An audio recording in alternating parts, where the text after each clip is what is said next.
সুপ্রিয় দর্শক, আজ আমাদের মাঝে উপস্থিত রয়েছেন সঙ্গীত শিল্পী শাহরিন মিম। শুভ সকাল আপু, কেমন আছেন? শুভ সকাল, খুবই ভালো আছি। আপনি কেমন আছেন? আমি বেশ ভালো আছি, ধন্যবাদ আপনাকে। ফোক, মাটির গান, শেকড়ের গান যেটা আমরা বলি, সেই গান আপনি খুবই ভালোবাসেন এবং সেই গান নিয়ে আপনার অনেক আগ্রহ। এই গানের প্রতি ভালো লাগা, ভালোবাসা কবে থেকে এসেছে আপনার মধ্যে? কবে থেকে এসেছে এটা এক্স্যাক্টলি বলতে পারবো না, কিন্তু একটা সময় ছোটবেলায় যেটা হয় যে বুদ্ধি হওয়ার পর থেকে বুঝতে পেরেছেন আসলে? সব সময় হয় না যে সব ধরনের গানই আমরা করি ছোটবেলায়, যেটা হয় তো একটা সময় যে আমি নজরুল গীতিতে খুব ভালো ছিলাম বোধহয়। পরিবারে কি সঙ্গীত মনা পরিবার থেকে আসা কিনা? একদমই। আচ্ছা। তো একটা সময় যে আমার কাছে মনে হলো যে আমার জন্য মনে হয় ফোকটা বেশ আমার নিজস্ব জনরা, এবং এই ফোকের মাধ্যমে আমি যে কোনো কথাও খুব সুন্দরভাবে বলে দিতে পারি, যে কোনো অনুভূতি খুব সুন্দরভাবে এক্সপ্রেস করতে পারি, মনের ভাব প্রকাশ করতে হেল্প করে আসলে। আচ্ছা, ফোক সঙ্গীতের কিন্তু এখন আমরা নতুন ধরনের আঙ্গিকে আমরা পাচ্ছি, যেমন ফিউশনে পাচ্ছি, রিমিক্সে পাচ্ছি, প্লাস নতুন যারা আছেন নতুন জেনারেশনে তারা ফোক রক মিশেল করেও পাচ্ছি। হ্যাঁ, একটু মিক্সড টাইপের করে আমরা ব্যাশআপ টাইপেরও মনে হয় পাচ্ছি। সো এই ব্যাপারগুলো আপনার কাছে কেমন লাগছে? আমার কাছে না ভালোই লাগছে, কারণ একটা খুব সত্যি কথা যদি আমি বলি, যে এখনকার যে জেনারেশন তারা একদম পিওর যদি যে ফোক গানগুলো ছিল সেটাতে যতটা না ইন্টারেস্ট ফিল করবে, একটু যদি ফিউশন হয়, রক হয়, এমন তো না যে মশলা দিয়ে যদি মানুষগুলো নিচ্ছে, তো না হলে তো এগুলো হচ্ছে না, আমরা নিচ্ছি। দর্শক যদি না নিত তাহলে কিন্তু এই গানগুলো হতো না।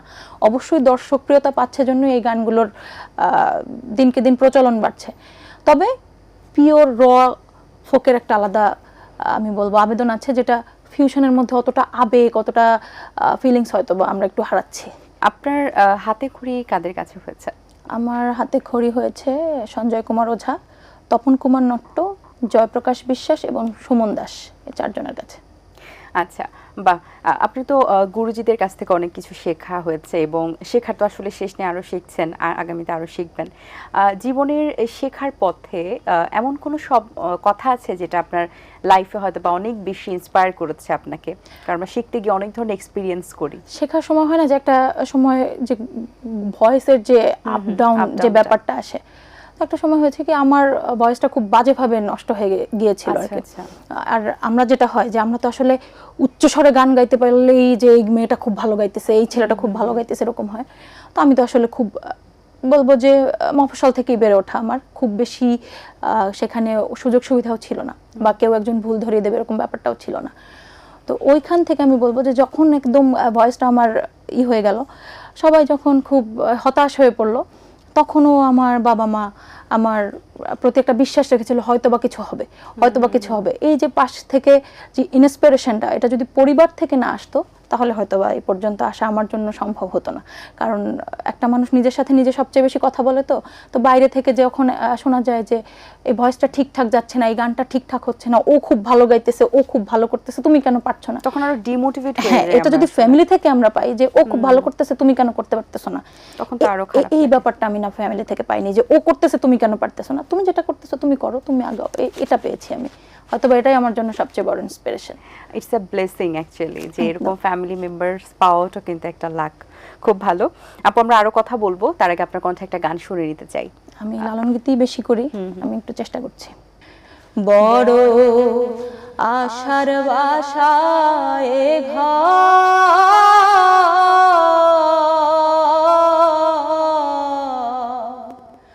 পড়ে রবে কোথায় কা ঠিক নাই তারি, তোমার পিছে পিছে ঘুরেছে সমন, পিছে পিছে ঘুরছে সমন, কোন দিন হাতে দেবে দড়ি, ওরে মন কোন দিন হাতে দেবে দড়ি, দেখ না মন ঝাঁক মারি এই দুনিয়াদারি। ওয়াও, খুব সুন্দর, ধন্যবাদ আপু আপনাকে। আপনার মৌলিক গানের সংখ্যা দুটি? না, মৌলিক গানের সংখ্যা দুইটি রিলিজ হয়েছে, দুইটি। আচ্ছা। আর আমার নিজস্ব চ্যানেল থেকেও একটি পেয়েছে। আর এ বাদেও আমার বেশ কিছু গান রেকর্ডেড আছে। এই বছরটা মানে লাস্ট যে বছরটা চলে গেল, এই বছরে আমি সবচেয়ে বেশি ফোকাসড ছিলাম হচ্ছে মৌলিক গানের প্রতি। হয়তো রিলিজ হয়নি, বাট আমার 7-8টা গান রেকর্ডেড আছে, রিলিজ হয়েছে 3টি। সুরকার গীতিকার কারা কারা ছিলেন এবং গানগুলো কি ধরনের? গান সবগুলোই ফোক গানই ছিল। একটা গান হয়েছে হচ্ছে আইকে মিউজিক স্টেশন থেকে, যেটা রাধা ব্যানার থেকে গেল, ওটার সবকিছুতে ছিলেন মনসুর সানি ভাইয়া। আর এবারে আমার যেগুলো আছে, যেগুলো রিলিজ হয়নি, সেটা হচ্ছে একটা প্রতীক হাসান ভাইয়ের সাথে ডুয়েট করা হয়েছে, এটা একটু আধুনিক প্যাটার্নের, যেটার সঙ্গীত আয়োজনে আছে প্রীতম হাসান ভাইয়া। এবার তো বেশ কয়েকটি গান যেগুলো একদম টানা 5-6টা রেকর্ডেড আছে, যেগুলোর হচ্ছে কথা এবং সুর রিয়াজ মোর্শেদ। আমার করা আছে, রিলিজ হবে আশা করি খুব শীঘ্রই ইনশাআল্লাহ। আচ্ছা, নতুনদের মধ্যে তো আপনিও তো নতুনদের মধ্যে আছেন, আরো তো অনেকে ভালো কাজ করছে, কার কাজগুলো ভালো লাগে বা কাদের কাজগুলো ভালো লাগে? আমি কাউকেই হচ্ছে এখানেই করবো না। আমার কাছে মনে হয় যে আমরা যারা আসলে দৌড়চ্ছি একই সাথে সমসাময়িক, প্রত্যেকেই ভালো করছে। কারণ আমি আমার জায়গা থেকে বলবো যে একটা জায়গায় এত কম্পিটিশন আমার মনে হয় না অন্য কোনো সেক্টরে আছে। কারণ প্রতিনিয়ত এত নতুন মুখ বেরোচ্ছে, শুধুমাত্র যে টিভি প্ল্যাটফর্ম থেকে, শুধুমাত্র রিয়েলিটি শো থেকে বেরোচ্ছে, ব্যাপারটা এরকম না। সোশ্যাল মিডিয়ার জন্য ইউটিউব থেকে প্রচুর মানুষ পাচ্ছি আমরা, ফেসবুকে প্রচুর মানুষ পাচ্ছি আমরা। তো যে যার জায়গা থেকে না সবাই খুব চেষ্টা করছে নিজের জায়গা থেকে নিজের একটা প্ল্যাটফর্ম করার, নিজের একটা ভিত্তি করার। আমি বলবো সবাই সবার জায়গা থেকে ভালো করছে।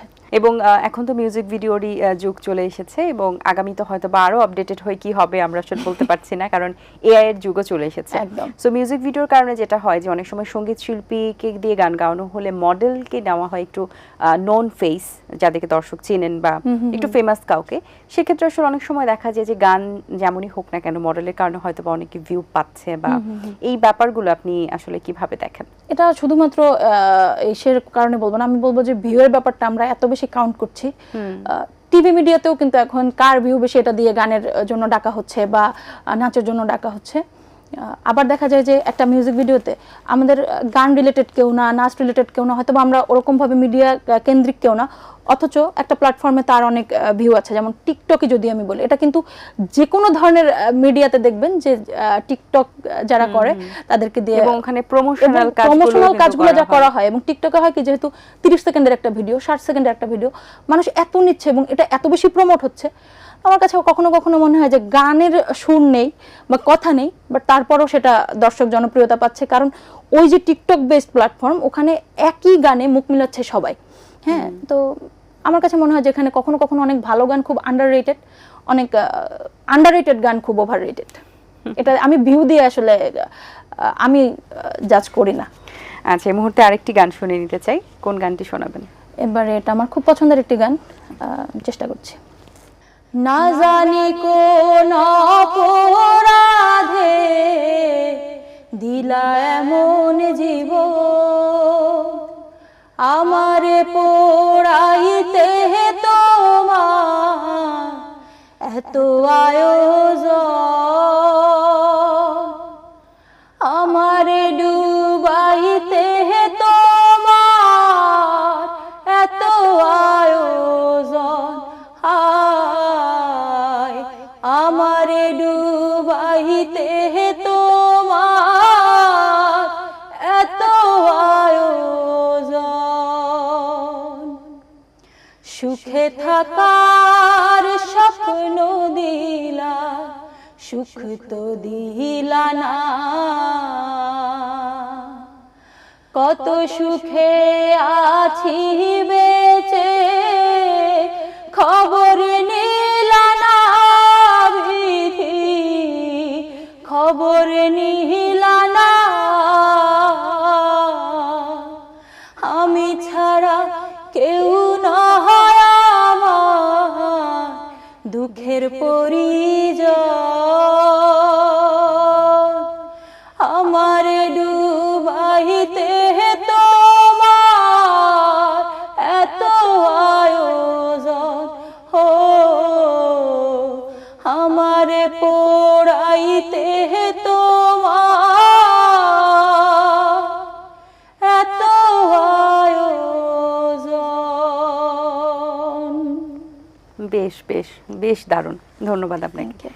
অনেকে দেখা যায় সঙ্গীত ক্যারিয়ারে আসার পরে হয়তো বা কখনো অভিনয় জগতে যান, আপনার কি এরকম পরিকল্পনা আছে কিনা, অফার পেলে করবেন কিনা? আমার কেন জানি মনে হয় যে আমি আসলে অভিনয় একদমই পারদর্শী না, আমি খুব র টাইপের মানুষ, অভিনয় অভিনয় আমার দিয়ে হয় না। আচ্ছা, এই ক্ষেত্রে যারা গান করছেন, যে মিউজিক ভিডিওতে দেখা যায় তারাই মডেল হিসেবে থাকছেন, অ্যাক্টিং করছেন, বা যতটুকু সম্ভব হয় তারা মডেলিং সেক্টরেও যুক্ত হয়েছেন, সো আপনার গানে কি আপনাকে আমরা মডেল হিসেবে ওইভাবে দেখতে পারবো কিনা? ইনশাল্লাহ, কারণ এই একটা ব্যাপার যে আমার খুব ভালো লাগে, আমার হাইটটা একটু লম্বা, তো আমার কাছে মডেলিংটা বেশ দারুণ লাগে। যদিও আমার ওরকম ভাবে কোনো প্ল্যান নেই, বাট হয় কি যে যার গানে সে মডেলিং করলে অন্য একটা রূপে আমরা আসলে দেখতে পারি তাকে, এই ব্যাপারটা আমার বেশ দর্শকরা পছন্দ করে একটু নতুন আঙ্গিকে দেখতে।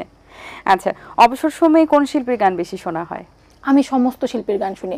লাস্ট যদি বলি, লাস্ট নাইটে যখন আপনি হয়তো বা স্ক্রোল করছিলেন ফোন, কিংবা অবসর সময় যতটুকু, কোন শিল্পীর গান শুনেছেন? আমি লাস্ট বলে কিছু নেই, আমি প্রতিদিন ঘুমাতে যাওয়ার আগে আমার নিজের গান শুনে ঘুমাতে যাই। আমার কাছে মনে হয় যে আমি কোন গানে কি ভুল করলাম, বা কি একটু অ্যাড করা যেতে পারতো, বা কি হলে ভালো হতো, আমি প্রতিদিনই আমার গান শুনি। সেফ সাইডে কি অ্যানসার দেওয়ার জন্য এটা বললেন নাকি? না না না, এটা ঠিক না, কারণ আমি আসলে সবার গানই শুনি, এটা মিথ্যা না। আমি সমসাময়িক যদি আপনি শিল্পীদের নাম জানতে চান আমার কাছে, আমি হয়তো সবার নাম বলে দিতে পারবো। কয়েকটা নাম বলেন দেখি। এই যে পুষ্পিতা ভালো করতেছে, সিনথিয়া ভালো করতেছে, অনিক সূত্রধর ভালো করতেছে, রাবিয়া সেতু ভালো করতেছে, নিশি শ্রাবণী ভালো করতেছে, সবাই ভালো করতেছে। আচ্ছা, বাকিদের নাম কিন্তু বলেননি, তাহলে তারা কিন্তু এটা যদি দেখে তাহলে কিন্তু না না, আমি একটা সত্যি কথা বলি, মিডিয়াতে আমার কোনো শত্রু নেই, মিডিয়াতে আমার কোনো বন্ধুও নেই, সুতরাং আমার এই সেফ জোন নিয়ে আপনার আসলে সেফ জোনে খেলার কিছু নেই। কারণ আমি বিশ্বাস করি কি, মিডিয়াতে কোনো বন্ধু হয় না, এখানে কম্পিটিটিভ, মজা করে বললাম আসলে। সো এটা কোনো ব্যাপার না। সো গান চর্চার ক্ষেত্রে কতটুকু সময় দেওয়া হয়? সকালে তো অনেকে রেওয়াজ করেন, বা যতটুকু সময় পান, আপনি কতটুকু করতে পারেন? আমি মনে হয় ইদানিং একটু নিজের সাথে নিজে বিট্রে করি, বাট আমি চেষ্টা করি। লেজি টাইমটা আমার মনে হয় যে আমি একটু ইদানিং এই ব্যাপারটা বেশি করছি, বাট এটা ঠিক হয়ে যাবে। 2026 আমার কিছু কিছু হয় না যে একটা টার্গেট থাকে, একটা ফিল আপ করতে হবে, এরকম কিছু ব্যাপার আছে। ইনশাল্লাহ আমি নিজের সাথে নিজে আর বিট্রেটা করব না। আচ্ছা, অনেকে দেখা যায় যে জীবনের শেষ মুহূর্ত পর্যন্ত তারা গান নিয়েই বাঁচতে চান, শুধু গান নিয়েই থাকতে চান, অন্য কোনো প্রফেশনে যুক্ত হন না। আবার অনেকে আছেন যারা আসলে গানটাকে রাখেন ভালোবাসার জায়গা থেকে, বাট অন্য প্রফেশনেও পরবর্তীতে যুক্ত হন। সেক্ষেত্রে আপনার কি এই ধরনের কোনো পরিকল্পনা আছে কিনা, বা কি আসলে চিন্তা করছেন? মাস্টার্স পর্যন্ত আমার একটা ইচ্ছা ছিল যে, যেহেতু আমি পড়ালেখায় ভালো, একদম। কিসে পড়ছেন? আমার পড়াশোনা শেষ, 2024-এ আমি বের হয়েছি ইসলামী বিশ্ববিদ্যালয় থেকে, ফোকলোর নিয়ে পড়াশোনা করেছি, এবং 1-2 মাস্টার্স পর্যন্ত আমি কিন্তু একদম ফার্স্ট, কোনোদিনই সেকেন্ড হইনি। কিন্তু আমার কখনোই মাস্টার্স দেওয়ার পরে আমার কাছে মনে হতো যে আমি আসলে কোনো প্রফেশনে যুক্ত হব না, প্রফেশন আমি পারবো না, আমি গানের সাথেই যুক্ত থাকবো। বাট আমার বাবার খুব ইচ্ছা যে একটা প্রফেশন লাগবে, এবং আমি যে মানুষটার সাথে আছি বর্তমানে, সেই মানুষটারও প্রচণ্ড ইচ্ছা আমার গানটা থাকুক, কিন্তু তার সাথে পাশাপাশি আমার অন্য কোনো একটা আইডেন্টিটি ক্রিয়েট হোক। ইনশাল্লাহ সেটার জন্য চেষ্টা করছি।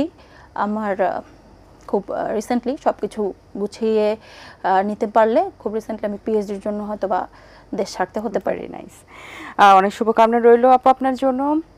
সুন্দর কিছু গান শুনেছেন, তার জন্য অনেক অনেক ধন্যবাদ। ভালো থাকবেন সবসময়। দর্শক, আশা করছি আজকের আয়োজন ভালো লেগেছে। আজ এই পর্যন্তই, দেখা হবে আগামী পর্বে নতুন কারোর সঙ্গে। সেই পর্যন্ত ভালো থাকুন, সুস্থ থাকুন, এবং এটেন বাংলার সাথেই থাকুন। সকলকে আল্লাহ হাফিজ। দিন আসে দিন যায়, সময়টা চলে যায়, তবু আছি এই বেশ ভালো। জীবনটা রঙময়, যেভাবেই হওয়া চাই, নয় কবু সাদা কালো। এই আশাতে স্বপ্ন ভাসে, সুখ হাসে চোখে মুখে, চায়ের চুমুকে।